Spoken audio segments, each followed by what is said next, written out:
Olá, o Saúde Ativa está no ar, trazendo para você informações importantes sobre saúde e qualidade de vida. No programa de hoje teremos uma dica de saúde e o nosso bate-papo será com o nefrologista Dr. Pedro Bibiano e vamos falar sobre o rim, qual a importância deste órgão. Fiquem conosco. Dr. Pedro, seja bem-vindo ao Saúde Ativa. Obrigado. Antes de mais nada, eu queria agradecer o convite e dizer que eu estou honrado, para falar da importância desse órgão tão nobre e tão importante para a nossa vida. E eu comecei o programa falando do Dr. Pedro Bibiano, nefrologista. Esclarece para a gente, qual é o papel do nefrologista, doutor? Bem, o nefrologista, para a gente ser bem objetivo, a nefrologia é a especialidade destinada a cuidar dos rins e das doenças renais. Sim. Ou seja, as situações que estão relacionadas diretamente e até mesmo indiretamente com os rins. Doutor, falando do Dia Mundial do Rim, fala pra gente a importância desta data.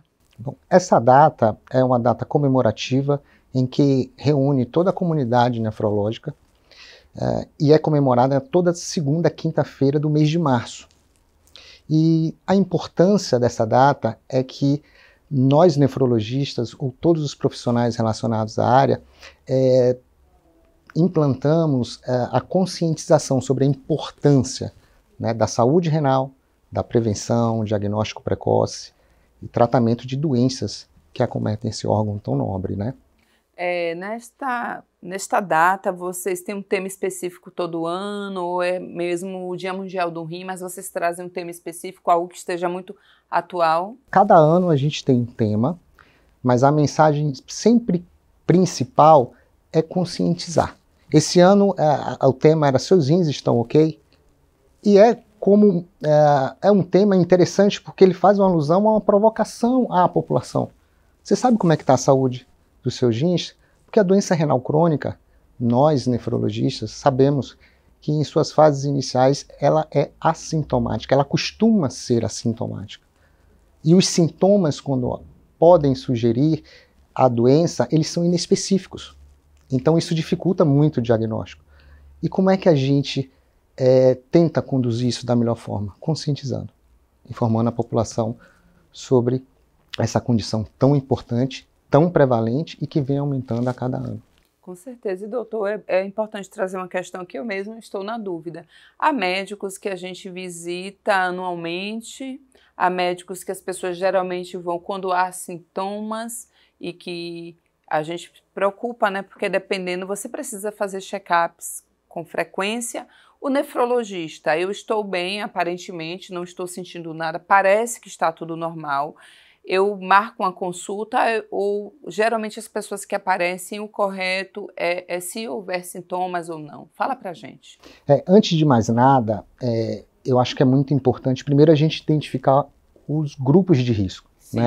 Os pacientes idosos, principalmente acima de 65 anos, os pacientes portadores de diabetes, hipertensão, os pacientes que têm histórico familiar de doença renal, os pacientes que tiveram problemas renais na infância, pacientes que por algum motivo fizeram uso de algum medicamento de uso deliberado, como anti-inflamatórios. A gente tem muitos pacientes que têm cálculo renal, faz uso de anti-inflamatório durante a vida inteira e fica mais ou menos por isso mesmo. Então, basicamente é diabetes, hipertensão, histórico familiar, obesidade, doenças genéticas, doenças infecciosas. A gente também teve a Covid, a pandemia, em que a gente viu uma relação de causalidade entre infecção e comprometimento da função dos rins.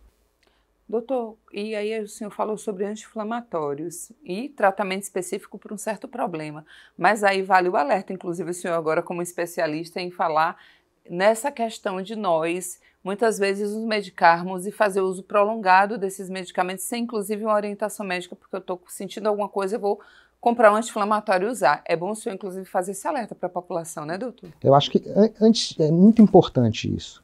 Antes de mais nada, a gente precisa conscientizar a população que o uso deliberado de medicamentos sem orientação médica não é um bom caminho. A gente fala dos anti-inflamatórios, mas se a gente for fazer uma avaliação mais objetiva, qualquer medicamento pode danificar o rim. Entendi. Né? A gente fala muito no anti-inflamatório porque é uma classe de medicamentos mundialmente conhecida e consumida, né? Mas a automedicação precisa também ser tratada como um caminho a não ser seguido. Essas pessoas que têm esses problemas já, como na família, o diabetes, hipertensão, elas devem ter essa frequência na visita ao nefrologista? Ela vai para, na verdade, um clínico e ele indica o nefro? Ou vai direto para o nefrologista para fazer um acompanhamento para saber se o rim está tudo ok? Veja bem, a hipertensão e o diabetes, casuísticas americanas falam que os dois juntos podem ser responsáveis até por 65% dos casos de insuficiência renal. Ou seja, 65% dos casos de pacientes que perdem a função dos rins, as funções dos rins, né? E acabam evoluindo para terapia renal substitutiva, seja diálise ou transplante. Então, é muito prevalente. Então, quem tem diabetes, quem tem hipertensão, quem é obeso, o tabagismo, a gente sabe que pode estar relacionado à progressão de doença renal, né? E quem tem doenças autoimunes, né? Lúpus é uma condição que também podem afetar os rins. Então, tem fatores de riscos, os principais fatores de risco a gente acabou de citar. É interessante visitar o nefrologista. Caso já tenha um cardiologista, caso já tenha um endocrinologista, é interessante questionar o nível de função renal. Porque se esse nível de função renal já estiver alterado, é sim de bom tom encaminhar para a especialidade. Doutor, quais são os sintomas geralmente que as pessoas têm quando tem algum problema? Está acontecendo alguma coisa diferente ali nos rins e a gente deve ficar alerta, porque às vezes as pessoas podem ter esses sintomas e não vão se dando conta, né? Mas o que é que a gente deve ficar alerta? Infelizmente, a doença renal crônica, né, ela costuma ser silenciosa, isso dificulta muito o diagnóstico precoce e o tratamento, a abordagem precoce. Mas existem situações que a gente tem que desconfiar, né? Situações de inchaço nas pernas, inchaço no rosto, um cansaço não explicado, presença de espuma na urina, diminuição do volume urinário, surgimento do aumento da pressão arterial. Então, essas são condições em que a gente precisa ficar muito atento, que pode ter relação direta aí com algum comprometimento da função dos rins. No seu dia a dia, doutor, que eu imagino que o senhor, pelo que eu avaliei hoje, ele tem muitos pacientes, graças a Deus, mais frequente crianças, jovens, idosos, no seu consultório, que o senhor avalia mais? Sem sombra de dúvidas, nós atendemos a nefrologia adulta, né? Mas sem sombra de dúvidas, os idosos é a população mais prevalente, né? E por que os idosos? Porque os idosos, antes de mais nada, eles têm rins mais sensíveis e os idosos, o prolongamento da vida, favorece o surgimento de outras condições, como hipertensão, diabetes, obesidade, como algum histórico de uso de medicamento durante a vida inteira, né? Então, os idosos, sem sombra de dúvidas.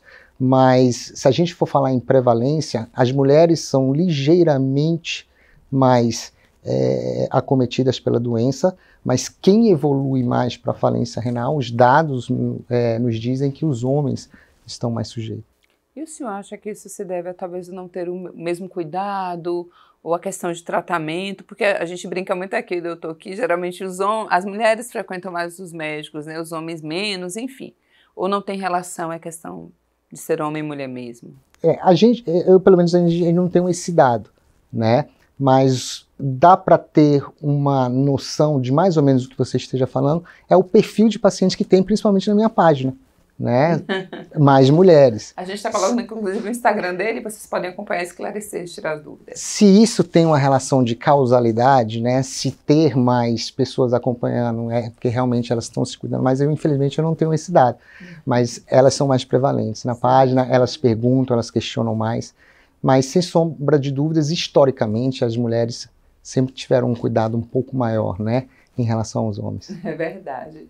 Doutor, uma outra coisa em relação às nossas ações no dia a dia. Todos os médicos que passam por aqui, eles falam muito sobre cuidados para evitar certas doenças, uma boa alimentação, a água, atividade física. O que a gente pode também fazer no dia a dia para ter esse cuidado com os rins? Eu lembro que minha mãe sempre falava, beba água, porque você vai ter problema no rim, enfim, a vida toda é isso. Fala pra gente, inclusive para quem nos assiste. Sem sombra de dúvidas, o consumo, a hidratação, né, é de suma importância para o bom funcionamento dos órgãos. E isso não só para os rins. Nosso corpo, 70%, né, o corpo de um adulto, 70% é constituído de água. E a água ela é responsável direto para o bom funcionamento dos órgãos. Com os rins não tem nada de diferente, né? A gente precisa manter uma hidratação, principalmente, né, os pacientes, a gente precisa ter mais cuidado com a população mais idosa, que sentem menos sede, em populações que vivem em regiões mais quentes, é onde está mais sujeita à desidratação. Então, a água é, sem sombra de dúvidas, um fator primordial para o bom funcionamento. Existe, né, mas tanto uma regra em geral de que a gente deva consumir aproximadamente 2 litros de água a dia. Mas lembrando que isso é uma verdade em tese, mas isso precisa ser avaliado pelo perfil do paciente, pela idade, por doenças associadas, né? Mas sem sombra de dúvidas a água tem que estar nesse contexto. Hidratar os rins é muito importante. Para finalizar, ainda na água, eu sempre costumo fazer uma analogia de que os rins são como 2 plantas que precisam ser regadas diariamente para ter um bom funcionamento. E aí o senhor fala da água e às vezes as pessoas que estão em casa têm a mesma dúvida. A água é líquido, então a gente imagina o líquido e hidrata. E às vezes há pessoas que dizem, mas eu não gosto de água, não tem gosto, mas eu bebo suco. Eu bebo água de coco, eu bebo suco da fruta. Substitui ou o senhor diz, não gente, vai para a água e o suco, a água de coco é um complemento? Exatamente, a água de coco é bem-vinda. Na doença renal crônica, em estágios mais avançados, a gente precisa ter muito cuidado. É mesmo, doutor? Por conta do que a água de coco ela é rica em potássio, né? Então a gente precisa ter muito cuidado. Mas em situações como portadores de cálculo renal, né? O cálculo renal, o paciente por si só, ele precisa de uma ingesta mais robusta, mais elevada de líquidos. Então a gente contempla com a água porque ela favorece, ela dificulta o surgimento de novos cálculos. Mas, repito, quem tem doença renal crônica e água de coco precisa de uma avaliação de um nutricionista, precisa de uma avaliação do médico nefrologista para saber do consumo. Mas, sem sombra de dúvidas, é bem-vindo, mas a gente precisa, para tudo, ter cautela. Entendi. Em relação a alimentos, a gente, inclusive, falando assim, não é um alimento, mas o tabagismo é um fator muito pesado, mas existem alimentos que podem sim ajudar a que a gente futuramente tenha um problema renal, alimentos que possam dificultar alguma coisa, doutor? Veja bem, o que eu costumo falar? A frase emblemática, né, que a gente sempre utiliza, não só a gente, mas a maioria, né, dos nossos colegas que valorizam a mudança do estilo de vida descasque mais e desembale menos. Né? Mais feira, sacolão, açougue, peixaria, menos padaria e supermercado. A gente sabe que os alimentos embutidos, enlatados, ultraprocessados, eles estão diretamente relacionados a uma piora no controle da pressão arterial, a uma piora inclusive na progressão de doença renal, independente, há estudos que falam progressão de doença renal pelo consumo de embutidos industrializados, independente do aumento da pressão arterial. Então, são alimentos que, sem sombra de dúvidas, a gente tem que deixar na prateleira da padaria e do supermercado. Vai um alerta, fiquem atentos. Doutor, a gente vai para um breve intervalo, já já voltamos e vocês fiquem conosco.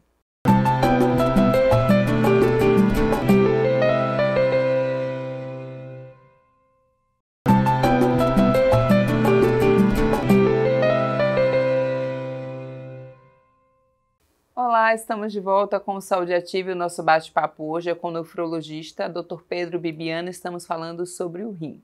Se você perdeu o primeiro bloco, não tem problema algum. Vai lá em nosso canal do YouTube, coloca Câmara Municipal de Aracaju e você pode assistir a reprise deste programa e de outros. Semanalmente a gente traz aqui um profissional da área da saúde para esclarecer uma dúvida para você. Doutor, a gente terminou falando sobre a importância da água e dentro até dos alimentos, também falando das questões dos alimentos pesados, só para a gente trazer um reforço. Os alimentos que têm muito sal, porque o senhor falou do industrializado, que é bom a gente evitar. Geralmente no industrializado tem muito sal.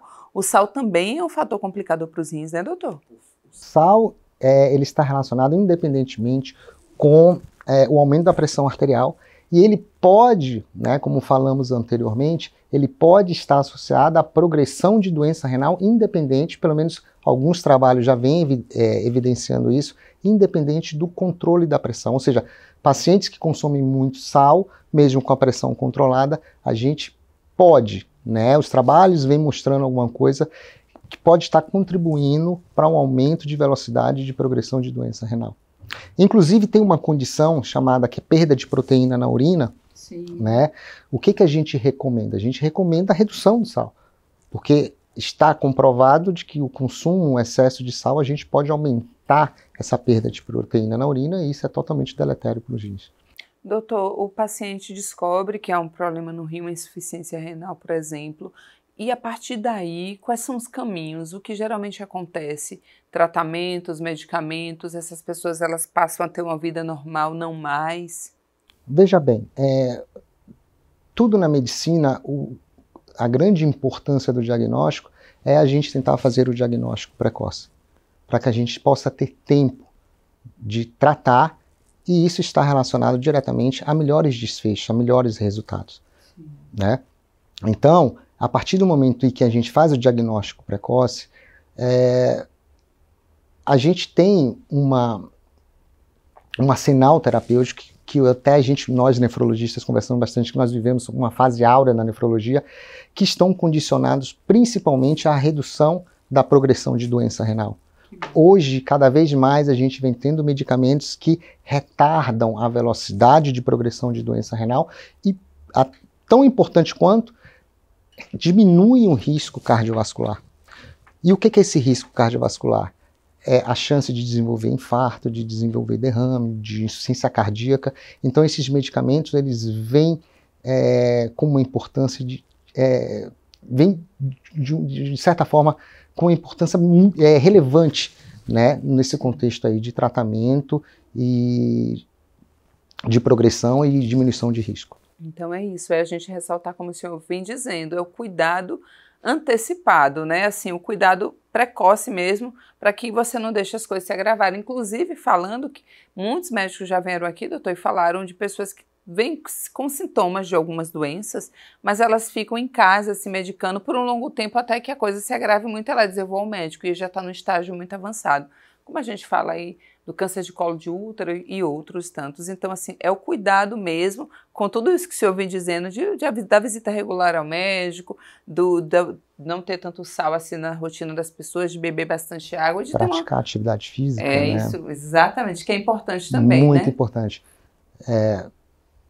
Para atividade física não é orientação médica, é prescrição médica. Né? Então, a gente precisa...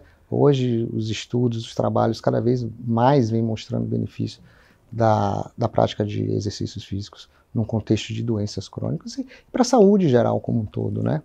A pessoa que ela, muitas vezes, às vezes, um rim parou de funcionar, para esclarecer, essa pessoa ela vive tranquilamente apenas com o rim, doutor?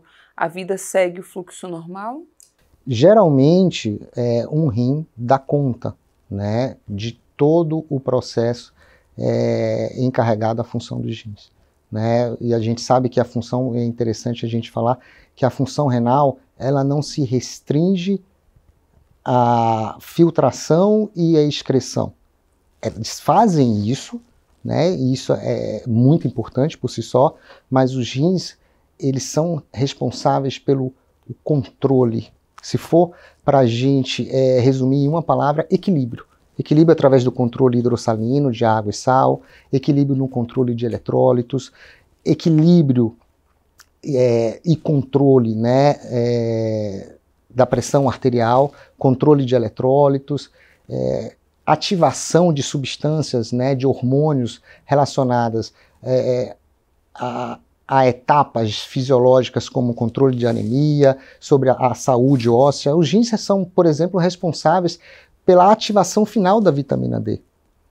Né? Então, diante disso, pacientes que têm doença renal crônica, então, podem ter problemas com a saúde óssea? Perfeitamente. Importante, doutor. A gente, às vezes, não tem noção da importância do rim no nosso corpo, né? Sim, tem muita coisa destinada, mas, e respondendo a sua pergunta, um rim, em tese, em teoria, ele pode dar conta disso tudo. E um exemplo disso são os transplantados, né? O transplante renal envolve a doação de uma pessoa que esteja em vida ou falecida de um órgão, né, de um único rim, para o receptor, e ele consegue viver perfeitamente com esse rim exercendo suas funções que cabem, né, que cabem a ele. Então, assim, no caso, por exemplo, ela teve um problema com o rim, ele não funciona, essa pessoa, ela convive com esse único rim. Mas se os dois pararem, uma pessoa pode transplantar para ela, esse doador também vai viver uma vida normal e vai doar. A compatibilidade é uma pergunta, e em relação, geralmente tem que haver uma compatibilidade do que seria, geralmente isso está muito associado à família, não está? Veja bem, o que é base para a realização do transplante, primeiro, né, a saúde geral de quem está doando. Sim. E a compatibilidade. Lógico que a medicina vem evoluindo e a nefrologia não fica atrás, a gente tem cada vez mais, né, realizações de determinados tipos de cirurgias em que a compatibilidade não é 100%, né, mas basicamente é a saúde de quem está doando e a compatibilidade entre as pessoas que estão participando desse processo. Mas eu queria falar, doutor, a pessoa que doa o rim, como é esse processo de compatibilidade, né? Já que o doador, o senhor me disse que a pessoa tem 2 rins, ela perde um, mas ela fica com um, mas se os dois pararam de funcionar, tem uma pessoa para doar. Como é feita essa questão de compatibilidade? E geralmente está dentro da família ou pode ser qualquer outra pessoa? É pré-requisito ter compatibilidade, pelo menos inicialmente, a melhor compatibilidade possível, e garantir a saúde de quem está doando, porque a gente está dando um rim, né? Então, essa doação não pode trazer malefícios para quem está doando. Exemplo, pacientes que têm diabetes, hipertensão, geralmente eles são excluídos nesse processo de doação, justamente porque a gente pode sobrecarregar esse órgão, que já é difícil com 2, imagina com 1, né? Então, após a doação, quem doa precisa ter o acompanhamento regular, né, com o nefrologista, para avaliação da função renal, para entender, para o paciente mesmo entender de que precisa ter um controle, né, dos níveis tensionais, da glicose no sangue, do colesterol, de não ganhar peso. Isso tudo ganha mais importância ainda justamente por conta do processo de doação, né? E há algum risco de talvez depois dessa doação o corpo não aceitar esse rim e haver uma necessidade de ter que buscar um outro doador? Sim, doutor? Hoje a gente vem reduzindo muito esse risco, mas ainda existe, né? O transplante renal é um mundo e tem muita coisa ainda para ser compreendida, apesar do grande avanço que a gente vem tendo. O Brasil, ele é reconhecido aí por ser um grande transplantador, né? Mas os riscos são inerentes a uma situação complexa, né? Que é a doação de órgãos. Doutor, a gente vai só para uma dica de saúde, vamos ver aí e já voltamos. A bulimia nervosa é muito parecida com a anorexia nervosa, só que muito mais frequente. O quadro geralmente tem início com a adoção de dietas rigorosas para emagrecer. Com o tempo, surgem os episódios de comer compulsivamente, quase sem mastigar, seguidos do que chamamos de comportamentos compensatórios. A pessoa começa a vomitar, a abusar de laxantes e diuréticos, a fazer lavagens intestinais e jejuns prolongados. Essas alterações provocam distúrbios biológicos muito importantes. Mas as consequências psíquicas do comportamento podem ser gravíssimas. Autoestima rebaixada, automutilação e ideias de suicídio. Medicamentos antidepressivos podem ajudar na ansiedade e na compulsão. Mas em distúrbios como a bulimia nervosa, tome cuidado.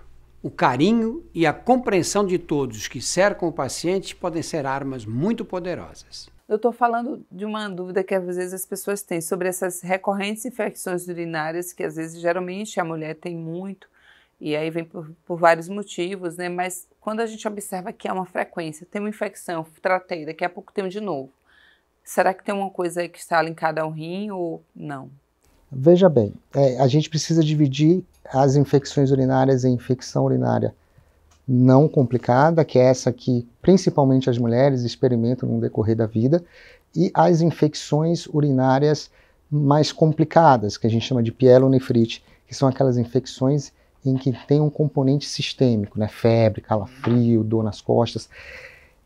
Essa infecção urinária complicada, elas podem ter uma relação direta com problemas futuros para os rins.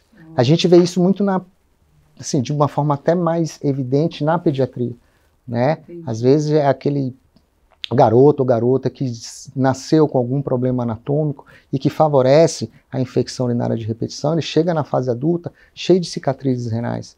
E isso, às vezes a gente não tem nenhum histórico, né? Às vezes a mãe não consegue informar, e aí quando a gente pede alguns exames, determinados exames, a gente vê cicatrizes nos rins, e aí começa a entender o porquê daquela hipertensão, o porquê daquela perda de proteína na urina. Então, as infecções urinárias mais complexas, que a gente chama de complicada, podem estar diretamente relacionadas ao dano renal. Achei uma coisa interessante que o senhor falou, dos sintomas, que inclusive foi espuma na urina. Eu nunca tinha ouvido falar sobre isso, que é um alerta grande. E em relação até ao fazer xixi, pouco xixi, isso mesmo, a pessoa que está com problema no rim, doutor, mesmo que seja aquela pessoa que bebe bastante água, ela bebe litros por dia, ela tem essa dificuldade, vai pouco, e aí porque, por exemplo, eu não nego, eu bebo pouca água, eu me esforço mesmo, às vezes boto o lembrete, mas não é fácil, não tenho muito costume de beber água, a gente fica uma boa parte no ar-condicionado, é diferente de você estar no sol, né? Mas geralmente mesmo uma pessoa que beba muita água, ela tem essa dificuldade de urinar. Isso aí é um indício de que tem algo errado. Primeiro a gente tem que afastar se realmente essa redução do débito urinário está condicionada a algum problema na função dos rins, né? Eu tenho um histórico de pacientes que chegam e que bebem bastante água, mas não urinam. A gente até desconfia um pouco, né? Principalmente se esses pacientes têm função renal normal. Mas acontecem essas queixas, né? Mas a partir do momento em que você, né, com uma boa hidratação, e aí vem uma dica, utilize parâmetros para hidratar como a coloração e o volume da sua urina. Coloração mais clara significa que está bem hidratado, uma boca mais úmida é uma situação de que a gente está bem hidratado, né? Então, o condicionamento da hidratação, ela tem que vir através da consciência do que o paciente tem que ter, de que hidratar é bom para o funcionamento, para os rins como um todo, mas também para o funcionamento do corpo em geral, né? E uma dúvida, inclusive, particular, mas que muitas pessoas devem ter em casa, sobre o segurar o xixi. Que em alguns casos, inclusive, isso gera... As mulheres, elas sentem, inclusive, uma dorzinha no pé da barriga.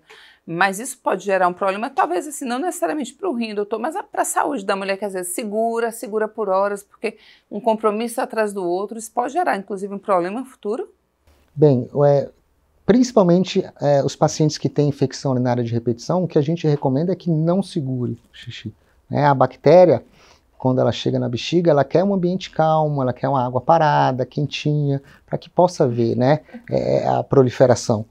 Então, se a gente aumenta a ingesta de líquidos e a gente não prende o xixi, a gente está dificultando, né, o surgimento de infecção urinária. Eu geralmente faço uma analogia da infecção urinária como a gente lavar um chão sujo, né? O que a gente precisa para lavar um chão? A gente precisa de água, né? A gente precisa de um bom volume de água e a gente precisa abrir o ralo. Não adianta nada a gente consumir, né, a gente utilizar um aumento da ingesta hídrica e a gente não fazer o xixi, que é mais ou menos a mesma coisa. A gente precisa jogar, né, essas bactérias para fora, que inclusive é a medida não farmacológica que a gente mais indica nos casos de infecção urinária de repetição. Doutor, foi um bate-papo muito esclarecedor, eu ficaria horas.